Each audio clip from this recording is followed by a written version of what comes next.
এবার তৃণমূলের বিরুদ্ধে তৃণমূল নেতার বিরুদ্ধে বিস্ফোরক রাজ্যের মন্ত্রী তথা কলকাতা পুরসভার মেয়র ফিরহাদ হাকিমের। এই মুহূর্তে সবচেয়ে বড় খবর, তৃণমূল নেতা তৃণমূল কর্মীর বিরুদ্ধে রীতিমতো বিস্ফোরণ ঘটালেন ফিরহাদ হাকিম।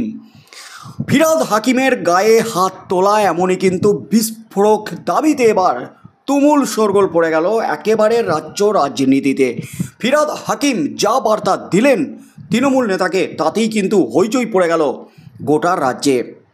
বিভিন্ন কাণ্ড নিয়ে একাধিকবার তৃণমূলের অন্দরে দ্বন্দ্বে জড়িয়েছেন, বিতর্কে জড়িয়েছেন ফিরহাদ হাকিম। সম্প্রতি যে খবরটা সামনে এসেছিল, ফিরহাদ হাকিমকে সরিয়ে মুখ্যমন্ত্রী মমতা ব্যানার্জি শোভন চট্টোপাধ্যায়কে ফের পুরসভার মেয়র করতে চলেছেন, কিন্তু সব জল্পনায় জল ঢেলে দিয়েছে 21শে জুলাই শোভন চ্যাটার্জি তিনি তৃণমূলে যোগদান করেননি। আর সেই মুহূর্তেও কিন্তু ক্ষোভ উগরে দিয়েছিলেন ফিরহাদ হাকিম, কারণ ফিরহাদ হাকিমের সময় কলকাতা পুরসভার একাধিক কাণ্ড নিয়ে রীতিমতো অস্বস্তিতে রাজ্য সরকার। একদিকে যেমন বেআইনি নির্মাণ, বহুতল ভেঙে পড়া, তার সাথে সাথে পুরো নিয়োগ দুর্নীতিকাণ্ড, একেবারে জেরবার রাজ্য সরকার। আর তার মধ্যেই কিন্তু ফিরহাদ হাকিম তিনি কিন্তু চরম অস্বস্তিতে, কারণ পুরসভার একাধিক পুরসভায় বেআইনি নিয়োগ কত হয়েছে তার সংখ্যা প্রকাশ করেছে সিবিআই তাদের চার্জশিটে। তারপরও কিন্তু রীতিমতো রেগে আগুন ক্ষোভ উগরে দিয়েছিলেন ফিরহাদ হাকিম।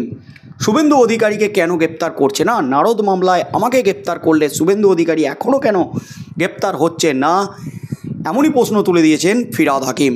সিবিআইয়ের ক্ষমতা থাকলে শুভেন্দু অধিকারীকে আগে গ্রেপ্তার করুক, এমনই দাবি করেছিলেন ফিরহাদ হাকিম। আর এবার কিন্তু সরাসরি তৃণমূল নেতার বিরুদ্ধে ক্ষোভ উগরে দিলেন ফিরহাদ হাকিম। এই মুহূর্তের সবচেয়ে বড় খবর, ফুটপাতে থাকা গুমটি তুলতে গিয়েছিলেন, আর তা করতে গিয়ে আক্রান্ত হন কলকাতা পুর নিগমের কর্মী। পর্ণশ্রীতে এই ঘটনায় গ্রেপ্তার করা হয় এক তৃণমূল কর্মীকে। ধৃতের নাম অভিজিৎ মৈত্র ওরফে পিকলু। আলিপুর আদালতে জামিন পেয়ে যান অভিযুক্ত তৃণমূল কর্মী। এদিকে এই ঘটনায় ক্ষোভ উগরে দিয়েছেন কলকাতার মেয়র ফিরহাদ হাকিম। কোনো পুরকর্মীকে লাঞ্ছনা করার অর্থ তার গায়ে হাত দেওয়া বলে মন্তব্য করেছেন কলকাতার মেয়র। অর্থাৎ কোনো পুরকর্মীকে লাঞ্ছনা, কোনো পুরকর্মীকে অপমান, তার গায়ে হাত তোলা মানে খোদ ফিরহাদ হাকিম, রাজ্যের মন্ত্রী ফিরহাদ হাকিম, কলকাতা পুরসভার মেয়র ফিরহাদ হাকিমের গায়ে হাত তোলা, এমনই কিন্তু দাবি করেছেন, ক্ষোভ উগরে দিয়েছেন ওই তৃণমূল নেতার বিরুদ্ধে ফিরহাদ হাকিম। গতকাল রাতে ফুটপাতে ওই গুমটি তুলতে গিয়েছিলেন পুর নিগমের আধিকারিকরা। পুরকর্মীদের বাধা দেন তৃণমূল কর্মী পিকলু। পুর নিগমের আধিকারিককে মারধর, হেনস্থার অভিযোগ ওঠে তার বিরুদ্ধে। পর্ণশ্রী থানায় এই নিয়ে অভিযোগ দায়ের হয়। অভিযোগের ভিত্তিতে গ্রেপ্তার করা হয় পিকলুকে। অভিযুক্ত পিকলু বেহালা পূর্বের বিধায়ক রত্না চট্টোপাধ্যায়ের ঘনিষ্ঠ বলে সূত্রের খবর। পুরকর্মীকে হেনস্থার অভিযোগ নিয়ে এদিন মেয়র ফিরহাদ হাকিম বলেন, আমাদের পুরসভার কোনো কর্মীকে যদি কেউ লাঞ্ছনা করে, গায়ে হাত তোলে, সেটা আমার গায়ে হাত তোলার সমান, কারণ আমি পুরসভার নেতৃত্ব দিই।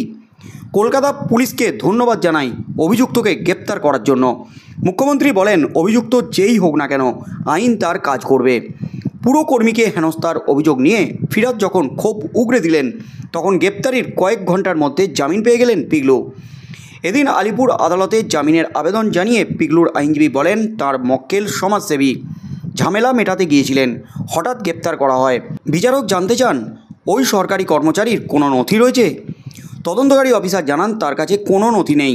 অভিযুক্তকে জামিন দিলেও বিচারক বলেন, সরকারি কর্মচারীকে মারধর করা ঠিক নয়, তবে আইন শৃঙ্খলা ঠিক থাকবে না। সরকারি কর্মীকে মারধরের অভিযুক্ত কী করে কয়েক ঘন্টার মধ্যে জামিন পেলেন? সরকারি আইনজীবী সৌরিন ঘোষাল বলেন, আমরা জামিনে বিরোধিতা করেছিলাম, তবে আদালত জামিন দিয়ে দিয়েছে। অর্থাৎ ফিরহাদ হাকিম তিনি ক্ষোভ উগরে দিলেও কিন্তু এবার প্রশ্ন উঠে গেল, সরকারি আইনজীবী কেন তীব্র বিরোধিতা করলেন না, যেখানে রাজ্যের মন্ত্রী তথা কলকাতা পুরসভার মেয়র খোদ ক্ষোভ উগরে দিচ্ছেন। সরকারি কর্মীর গায়ে হাত তোলা মানে আমার গায়ে হাত তোলা, খোদ মন্ত্রী ফিরহাদ হাকিমের গায়ে হাত তোলা। কলকাতা পুলিশকে ধন্যবাদ জানাই, তারা গ্রেপ্তার করেছে, সঙ্গে সঙ্গে পদক্ষেপ করেছে। তবে তারপর আদালতে জামিন পেয়ে যান, কয়েক ঘন্টার মধ্যেই ছাড়া পেয়ে যান তৃণমূল নেতা পিকলু। তা নিয়ে কিন্তু প্রশ্ন তুলে দিয়েছে বিরোধীরা, কেন সরকার বিরোধিতা করলো না, কেন জামিন অযোগ্য ধারায় তাকে গ্রেপ্তার করলো না, এই প্রশ্নগুলো উঠে গেছে। তবে আগামী দিনে কি হতে চলেছে, ফিরহাদ হাকিমের এই ক্ষোভ উগরে দেওয়ার ফলে কি হতে চলেছে, কারণ যার বিরুদ্ধে ক্ষোভ উগরে দিয়েছেন তিনি আর এক তৃণমূল নেত্রীর অত্যন্ত ঘনিষ্ঠ। এবার ওই তৃণমূল নেত্রী তিনি কি প্রতিক্রিয়া দেন ফিরহাদ হাকিমের বিরুদ্ধে, সেদিকেই চোখ থাকবে গোটা রাজ্যের।